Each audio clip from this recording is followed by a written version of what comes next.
Entrepreneurship is living a few years of your life like most people won't, so that you can spend the rest of your life like most people can't. Oh, that's good. Oh, I love that. I'm going to follow that up with one more from the infamous Abe Lincoln, which is the best way to predict the future is to create it. I feel like we're talking about people who want to be the captains of their own lives. Welcome back to the Modern Kingsman podcast. Today, we're starting a new series. What is this series about? We're going to talk about entrepreneurship and small business ownership. Well, isn't that quite the series? You know, one might say, I mean, we discussed this. This might be truly the definitive work on the subject. Ooh. Definitive work, my friend. We might be considered professionals. We may be considered experts in the field. I see no reason to assume that we're not. And you know what? And we're too humble to show you our credentials, so take our word for it. But on a more serious note, we are going to dive into and explore the intricate ins and outs of owning a small business. Mm-hmm. From starting one to maintaining one to the long-term success of owning a small business. That's the next topic we're diving into. All right. So it's important on a lot of these. We know some definitions, some words, some general philosophy here. But first, what is a small business? Do you want the technical definition or do you want the realistic definition of a small business? Let's start with the technical one, then let's go realistic. Technically, the definition of a small business is a company that has less than 500 employees. Can I tell you how much that drives me crazy as a definition of a small business? Yeah, it's not really super accurate. Mm-hmm. See, yeah, it's too wide. I mean, because that puts this same category, a company with 5 employees and a company with 450 employees in the same category. Yes, I would say a more realistic definition of a small business is an independently owned and operated company with less than 100 employees. I'd say that's more accurate. Yeah, it goes a little bit more to what someone thinks. And really, it depends on who you're talking to. Mm-hmm. If you're in a little rural town, a small business has less than 5 people, depending on where you're looking. Okay. Because anyone who only has 3 people in their company looks at someone with 12 people in their company as, oh my gosh, that guy's huge. Yes, to me, when I think about a small business, I think about someone who, if need be, the getting in contact with the owner is less than 3 people away. I think that's pretty good. Pretty good. Yeah, less than 3. Oh, yeah. If the owner is regularly on site and talks to clients. Yeah. That's probably or just a small business. Actively involved. Ooh, very actively involved. Yeah, on I like a that. local level. Ooh, even better. Not from California. Yeah. Yes. So yeah, that you almost have a geographic definition to a small business. Mm-hmm. Yep. And when we talk about small business, what's the one thing that all humble beginnings of small businesses start with? A really hard story. A reason where you're in the dirt that you pull yourself up from. Usually that. Motivation. Yes, exactly. Yep. Yeah, your word was way better than the hand motion. I mean, the hand motion was good too. But yes, a brutal mindset tends to be a key factor in almost all small business startups. And that's what we're going to discuss today, is the mindset and mentality that you have to have if you want to start a business. Mm-hmm. I love this quote. It's by Grant Cardone's uncle. If it's meant to be, it's up to me. Ooh, that's a good one. Mm-hmm. Mm-hmm. So I think we're going to start here with our first point on some of the brutal realities you probably need to be aware of if you're interested in starting a small business. Mm-hmm. Go for it. So, here's a couple statistics for you. 20% of small businesses fail in the first year. 50% of them fail by year number 5, and only about 30% of them survive past 10 years. And that's according to the Bureau of Labor Statistics. Mm-hmm. And we're going to call that on the high end of those numbers there. Yes, because again, they're calling small businesses less than 500 employees, which some of those, depending on the industry, you would consider to be no longer small businesses that are probably lumped into that number. Yeah, so probability says you're going to fail. Absolutely. And that's just, you need to know that up front. This isn't rainbow and daisies. Just because you think I have the best thing since sliced bread, it's the better mousetrap, doesn't mean everyone's just going to call you and get it. No, and if you're thinking about starting a business and somebody tells you, look, man, it's just the facts, you're probably going to fail once or twice before you get it right. Mm-hmm. If that scares you but doesn't motivate you, it's probably not for you. Correct. Yeah, you need to be comfortable with the no. Yes. And now, will it be intimidating? Absolutely. But if you can't handle failing, then small business ownership is not for you. No. And it's not for everyone. You have to realize that. Odds are you're going to fail. Then you're going to fail again, and then you're going to fail again. But eventually you'll get it right, and when you do get it right, you'll get it right big.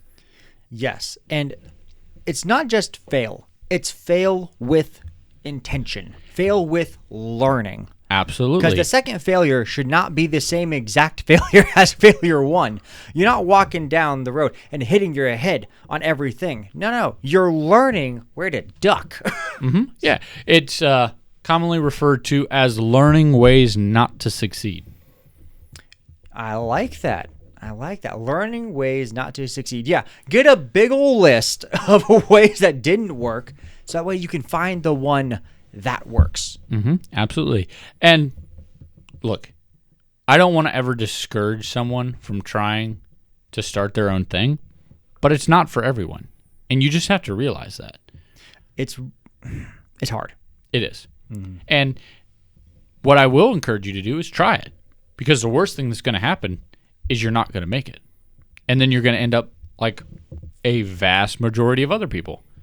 And that's okay. Mm-hmm. But at least you tried. Absolutely. And the skills you learn from trying and running your own business transfer almost perfectly into every other area of your life. Yeah. Literally the worst thing that happens is you learn where you went wrong. I mean, that's the worst of it. Mm-hmm. You get to learn something while going through this journey, and if you're right, you can make a lot of money, mm-hmm. and you can take charge of your future, and you can change your family line, or you learn some lessons. Mm-hmm. That's not a bad trade-off. No, not at all. So, little reality check for you there, but we still encourage you to explore it. Absolutely, yes. Just because you already know that most of the people in your field are not going to be there in 5 years, that's okay. Mm-hmm. Now, if you are going to try, here's some mindsets that you have got to have in order to try. If you really want to make this thing work, you've got to have these mindsets, okay?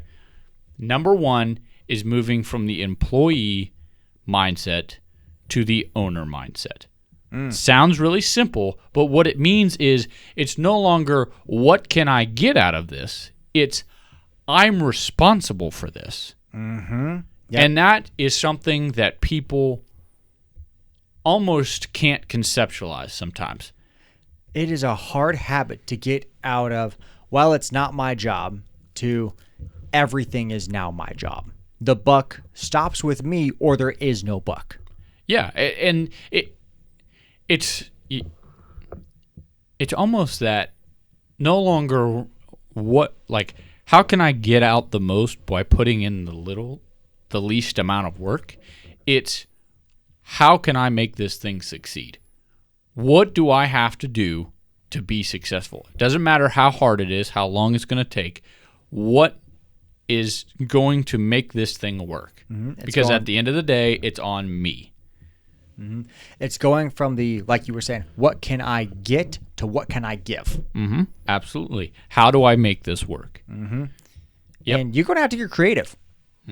Super creative. If you think that you're going to come into this, find a quick, easy, cash grab thing and get out, you're looking in the wrong place. Yeah.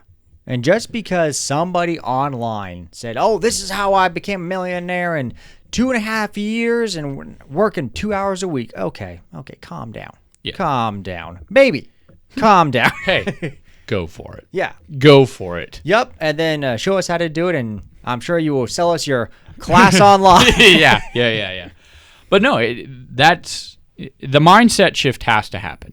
And you have to realize that if you're in it for comfort, especially at the beginning, that's not what you're going to find. Comfort is the fastest way to sink that ship. Looking for the most comfortable, easy, least amount of work, you're on a fast track to failure right there. No, it's going to be hard, and guess what? If it's hard, do it hard. Just go for it. One of my favorite quotes of all times is, if it was easy, everyone would do it. Yep. And that's just a mindset that you have to swallow if you want any chance at making this thing work. So that's the mindset that you have to have. Now, one thing, how should I phrase this?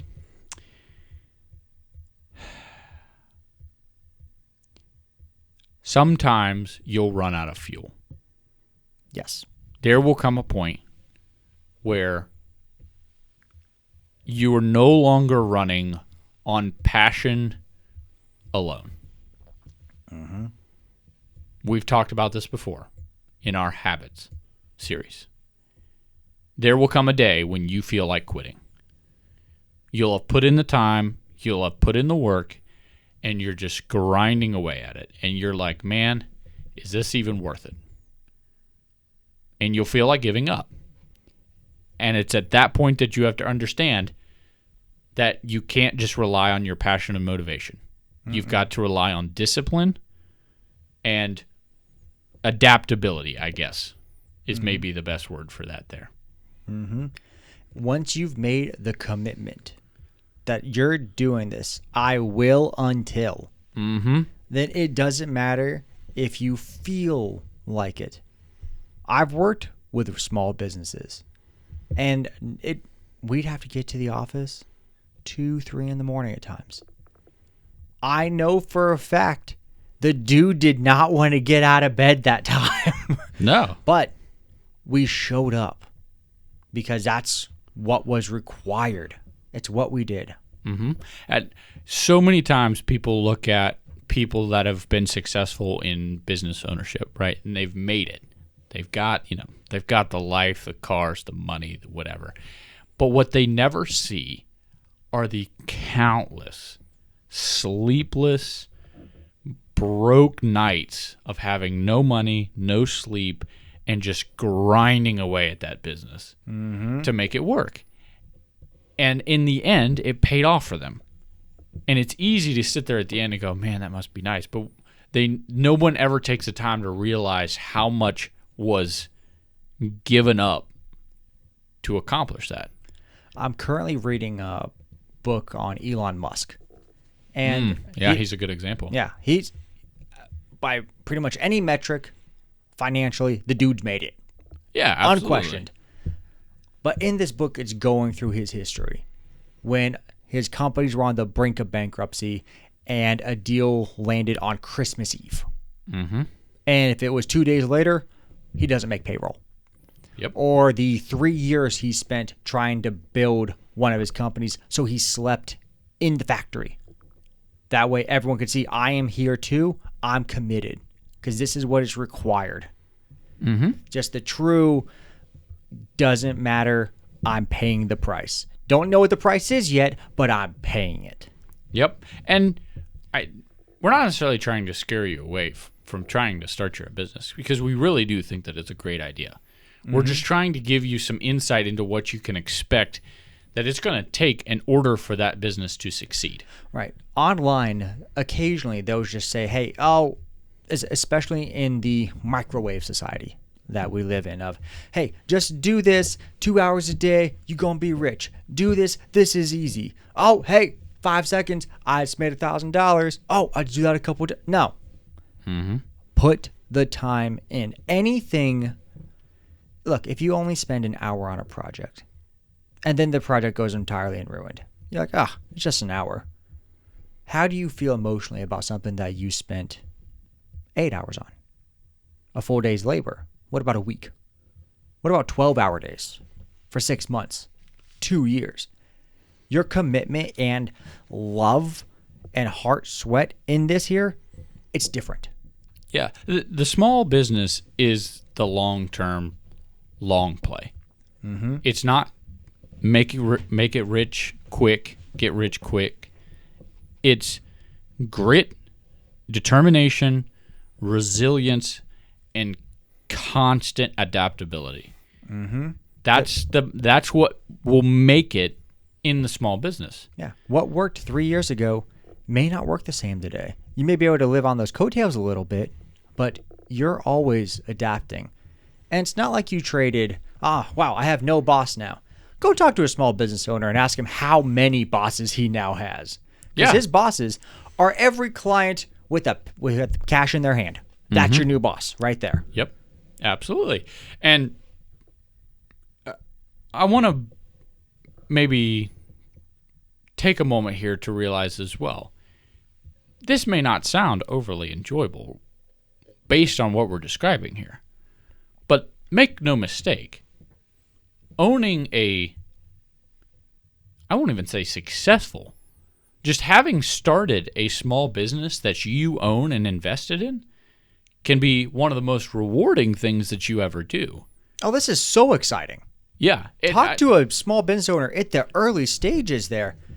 There's almost a light in their eye. Absolutely. It may be difficult. No, not may. It will be difficult, and it will require you to put in your time. But it's also super rewarding, and you will learn an immense amount. Yeah. Like it or not. Oh, if you talk to, let's just make a guy up here. Jim opened a ditch digging service, okay? If you ask Jim, and it's his first couple jobs here, and he says, hey, Jim, show me your work. He's going to show you intricate details about the grooves in the ground on that ditch he dug. He's going to know all about it, and he wants to tell you about it. He doesn't dig ditches, you can tell.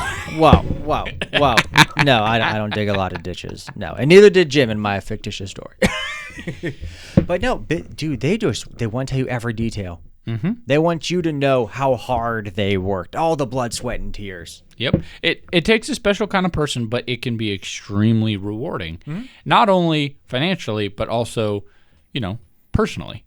It can be a very, very rewarding experience. So we don't want to undersell the benefits of owning a small business, obviously. Right. No, anything where you get personal satisfaction, it's supposed to be hard.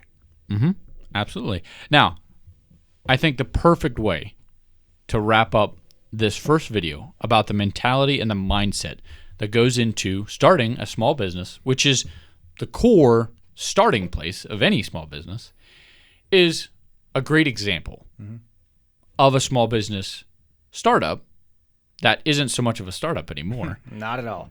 But how it took so long and so many no's and so many difficulties before he finally made it. Do you want to share this story? Yeah, I'll start this one off here. So we know a man named Colonel Sanders. We know him for his wonderful fried chicken recipe. KFC. Now, remind me, how old was the Colonel? 65 years old when he started the franchise. 65. Now, here's... 1952. Wow. Okay. So here's how the story goes with Colonel Sanders. The story goes that Colonel Sanders retired officially. And when he was 65, he received his first Social Security check. Yep, this is an accurate story. Upon seeing what a lifetime of work and what he was now going to be worth monthly was, he's decided to unalive himself. And as he was deciding, this is how I'm going to do it, and goes to do it, he says, I don't have anything to live for, but I have this fried chicken recipe. And decides, as if I'm still going to be here, I'm going to try to sell this recipe because I have something good. Yep. And as you continue throughout the story, he ran into hiccup after hiccup after hiccup. The internet will say 1,009 times he got told no before he ever received a yes. 1,009. I don't have a way to verify that number, but that's insane. That's a lot. Dude, if I get the average person, if they get someone to tell them no once, they're out. Mm-hmm. Twice. I mean, the kind of grit and what? Sanders, you're crazy. I mean, at a thousand, and he's still like, no. Have you tried my chicken? Yeah. That much belief in yourself and your product. Wow. Yep. Oh my golly. It's the perfect example of the mentality and the mindset that it takes to start and run a small business. Mm-hmm. And now we all know KFC. Mm-hmm. Everybody knows it. It's all over the world. Mm-hmm. See, I'm trying to hang a picture of the Colonel. One more no. Yep. Yeah. There's all those old stories how you're always one more no away from your yes. You don't know which next meeting, which next conversation, which next phone call is going to be the one that's the yes. You just don't. The most unassuming people I've met have been some of the best business deals. And you never know which one's going to connect you to the next one. And this one might have been the no, but that's okay because their brother needed you too. And that was your yes. We're not often able to connect the dots forward. You can almost only ever connect them looking back. Mm-hmm. No, you're exactly right. Small businesses. These guys are fun also. I love small business owners. They're so much fun. Yep. They are, small business owners are the ones behind the scenes that make the world go round. Mm-hmm. Small businesses make up 99% of all businesses in the United States, and there are roughly 36 million active small businesses. That's an insanely large number. 36 mil. Woo! And even though most of them fail when they first start, that's 36 million that made it. And it takes courage to do this. To say, look, I have an idea. I think I can do this better than someone else. So I'm going to take my own money, my own time, and I'm going to invest it in me. Wow, that's a hard bet. It's a hard bet. But it's a bet on yourself. Yeah. And if you're going to be putting your family's financial future into people's hands, the best two hands for that are yours. Yeah, you're exactly right. So, please, if you're interested in starting a small business, you already own a small business, anything of that regard, we're going to deep dive into all those intricate details about owning and running a small business, and hopefully you'll consider starting one day, because it really is. It's a rewarding experience, and it can be very, very beneficial. So join us for at least this next month or so as we have some fun. Small business.